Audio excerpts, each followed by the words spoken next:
All right, live and direct from the planet of Queens, New York. Soccer Senseis, Rodrigo Salazar, Elis Artunda. Elis can't join us today. He's on assignment. But today we have a very special guest, Jordan Florit. He is an author, and his book is all about Venezuelan football. So I thought that was kind of interesting. You know, we like to give you different takes here. You don't want to give you the Ronaldo story, the Neymar story. You can get to anywhere, but we really want to get to the heart of the culture of the movement of soccer in all around the world. And Venezuela is definitely one of the places where actually soccer is I don't want to say just started, but I think the movement and it's getting a lot better, if you will. I think the national team is getting a lot better and everything. But Jordan, thanks a lot for joining us, man. Coming on. No, right. Thank you very much for having me. Thanks, man. So tell us a little bit about yourself. Start off with that before we get into the book and everything you've done. My name's Jordan. I'm 25. I live in London. I'm from Southampton, the south coast of England. I've always been a really big football fan. It means so much more to me than just a game on the pitch. Like what it encompasses in terms of like family and community and just an expression of culture. Really, is why I still love it as an adult as well as obviously when you're a child. It's all about just scoring the goals and emulating your heroes. But like the older I've got and the more football has impacted my life in ways other than just it being something to do for fun, is the more I've grown to love it, really. Okay.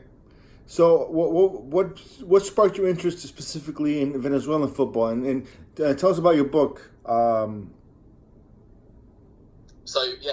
brought me to Venezuelan football, if you like, is that I sort of have an interest in Latin America, South America as a region.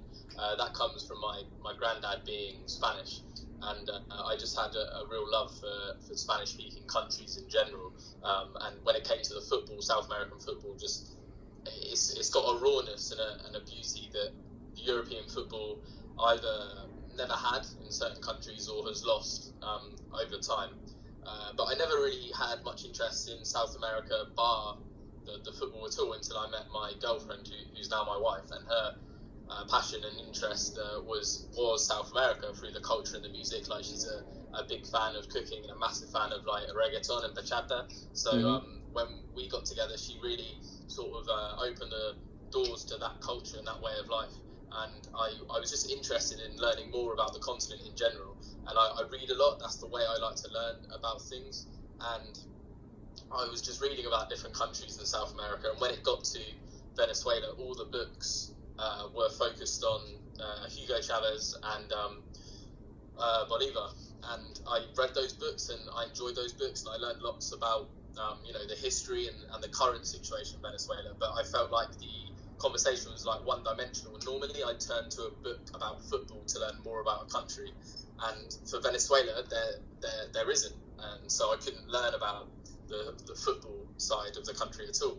So I sort of left it alone and thought, oh, that's a shame, but I'm not going to be able to really learn about Venezuelan football. And then I started following a few people through social media. I started to follow the game from a distance, just the international game really. But I never really wanted to write an article or write about it in general, because I was sort of worried about the response that I'd get for writing about Venezuela, because it's a very polemic argument. Like people very strongly, either side of the debate, and I didn't want to alienate people that read my articles by writing on something that's so politically divisive. So I didn't. But then I did at the beginning of this year, and it went well, and I was sort of sitting on a wealth of knowledge, if you like, a wealth of research, a wealth of experience that over the past 7 years of following Venezuela as a country, I built up. And I decided to go with it. I decided to see if there was a desire amongst readers to have a book on Venezuelan football to read. So I ran a crowdfunding campaign on Kickstarter to fund the production of the book. Cool. I was offered a publishing deal, but for me it wasn't a very good publishing deal. I think it benefited the publisher a lot, and it didn't benefit the book or me as a writer at all. So I decided to go independent, and the only reason the book has been able to come into existence is because the community, the footballing community, the online community has got behind it and put their faith and trust in the process. What's the name of the book, just so everybody knows and can get it? So the book is called Red Wine and Arepas, How Football is Becoming Venezuela's Religion. It takes its title from the international team's nickname, the Red Wine, translated, and Arepas, which is like a daily part of the Venezuelan diet. So it's like red wine and bread and the religious connotations of football, and that's how the title came together. Nice. Where can people get that, the book? So at the moment, the Kickstarter has finished, but the Kickstarter project page obviously remains active. So if you just head to my Kickstarter page in my Twitter bio, you can purchase it there through PayPal. Okay, great. So before we go on, how can people follow you and everything? I'm sure people are going to be interested and want to check it out. Give us all your handles. Social media handles. On Twitter, I'm the False Libero. On Instagram, Red Wine and Arepas, just the title of the book. And on Facebook, again, Red Wine and Arepas. So you can email me if you have any questions. My email is jayflo@hotmail.co.uk, jayflo@hotmail.co.uk. Cool. So, what can you tell us about Venezuelan football? Say, like, if you're into soccer, football, how you want to call it, and okay, why should we care about Venezuelan football? Me personally, I'm a football head, and I can't really tell you much about Venezuelan football besides Salomon Rondon and Joseph Martinez. That's the only two guys that I know who are like any good, I guess. And I don't know of any other like players in the past or anything. So why should we care? So the reason why I care, and the reason why I think a lot of football fans who have showed support for the project care, is because football can be so much more than just a game, and what happens off the pitch is often so much more important to the country or the communities that football teams represent than what happens on the pitch. So a lot of the interest for the book, for people that have already bought a copy, and my reasoning for writing it is because as a sport can explain and help people understand culture and community and society, and I think in Venezuela, a country that has so little global understanding of what's going on, people just focus on the political discussion.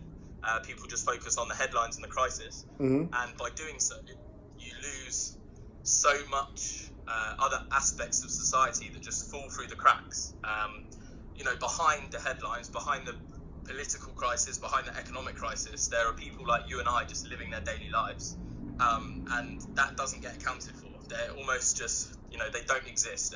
Nobody looks past the headlines, nobody looks past the divide, and football is for me, I believe, such an important part of society, and such a useful way of getting understanding. And where the sport is growing in Venezuela at such a rapid rate, that again is meaning that it's playing a more prominent role in society, but also for the rest of the world, it's a chance to experience as outsiders the eruption of football and watching that process happen, because football is global. Pretty much every country in the world plays football in one way or another. It's a known entity across the world, and obviously Venezuela has its own footballing history. They didn't discover it last year. It has a strong history going back 20 years. This progression has been going on. It's not overnight, but of course before 20 years ago they had a team as well. They had a national team that had been competing in the Copa America for 50 years now. 1967 was their debut in the tournament. Football in the country isn't a new thing, but football as an important thing in the country is a new thing, and it's why that's happening, and the role that football's playing in society is what interests me and is what has interested people enough to support this project. Okay, and I know you're like very well connected with the football organization in Venezuela. As last we were supposed to do this last week, and tell everybody who called you and the reason why we couldn't do this, and how it's kind of funny that the person who called you is crazy. Yeah. So the time difference is a big aspect in running this project. You're I think 5 hours behind. Yeah. It's just gone 10 p.m. in the UK. So, time's a big deal in making this project run smoothly. So I think you and I spoke about a week in advance, and I said, 10 p.m. Friday is the best time. And then at about 9:45, Ruben Villavicencio, the executive president of the Venezuelan Football League, who has in the past few weeks resigned from that role. He's now the president of Atletico Venezuela, a top flight team. And he rang me at 9:45, 15 minutes before you and I were going to talk, to discuss my visit, really, and talk about what my plans are for when I'm out there. I'm meeting up with him to discuss his numerous roles in Venezuelan football over his professional career. And when someone like that brings you don't really say, I need to go. No, definitely. And he was on the phone to me for 45, 50 minutes. And no, that's great. That's really great. Straight away, but things had passed. I'm sorry for that, but no. I mean, it's great. I mean, you have to do. I mean, this is a very important project. I mean, as soon as I heard about it, I was like, wow, this is really cool. Because it's kind of out there. It's you always think like Latin American soccer or football. Sorry, we're from America. From North America, so we call it soccer sometimes. You always think, Argentina, Colombia, maybe obviously Brazil, Mexico a little bit. You don't think of Venezuela, but it's great that you're doing something like this, and this person you're speaking to, and even if there's so much turmoil in the country, obviously politically, there's still forces out there that are trying to, I guess, guide the sport in the right way, which is very important. It's really great. And there are and a thing that I've a lot of my views on Venezuela, some of which have in the past 6-7 months have either changed or been proven wrong.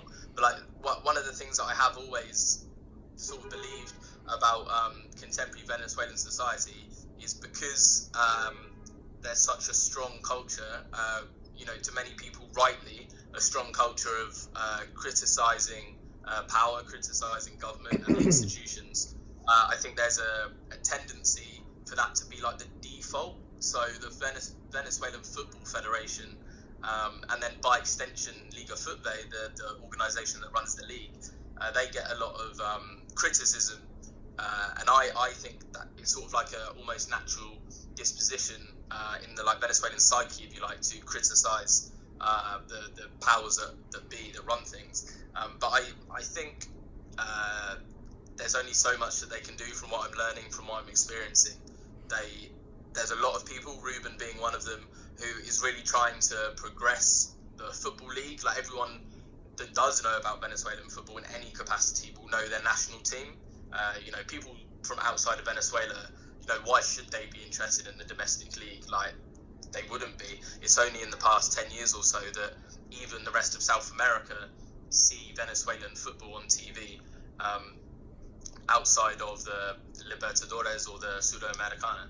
Yeah. So it really is something that people don't have much of an understanding of outside of the international game. So how is there are people interested in progressing the sport, and they're trying really hard, but the everyday limitations on Venezuelan life affect football too. Yeah, I guess that's part of my question. Because of all the turmoil happening with the government and Maduro and everything that's going on with him, how is the federation? I mean, how is the national team? How are they being run? Is it pretty much on point with other national teams, or are there a lot of things that are lacking? And also, the national league itself, how is that being affected by what's going on politically in the country? So so I'll give you an example of each to try and illustrate both. So I'll answer first how it's affecting the national team. So on the women's side of the game, they haven't Veronica Herrera and Dana Castellanos, who are both playing in the US, in the women's team, they haven't played a competitive game since just before the championships in 2018. So over a year now. And that's purely because the funds aren't there to facilitate it. Obviously, the men's team have played games recently. Obviously, they had the Copa America in the summer, but just in the international break gone, they only played one friendly, where pretty much every other country played two. There's some people that believe again that it's a lack of funding from the FEF. Other people think it's a lack of effort from the FEF to find opposition. So money and the choices of the FEF on how to spend that money has impacted the international team. Every year, every country that is a member of FIFA get $1 million. I think it's calculated in. Everyone gets $1 million towards the federation from FIFA, and the national team have been struggling to play friendlies outside of international tournaments at both men and women's game. So there's a lack of finance in there, and if the revenue streams that are coming to the FEF are limited to just what comes through FIFA, and where's the rest of the money kind of thing, then it's going to have an effect. And the very real-term effect of that is the national teams not playing anywhere near the amount of games that other countries would. At the domestic level, the way that the politics, the economy has affected the National League, we had back in March time, I think, towards the beginning of the year, Caracas and Zulia were due to play a league game, and because of the power outages that were happening at the time, the FEF wanted everyone to play their games during daylight hours, but also because of the power outages and the other shortages in the country, they were really struggling to make sure that all the facilities in place for a professional football game to take place, for example, like, running water in the changing rooms and medical facilities and equipment on hand, as well as hoping that the electrics wouldn't run out. None of that was really in place. So Caracas and Zulia intentionally played out a 0-0 draw, sort of in protest. The captains of Zulia and Caracas, they were both fined for their part in it.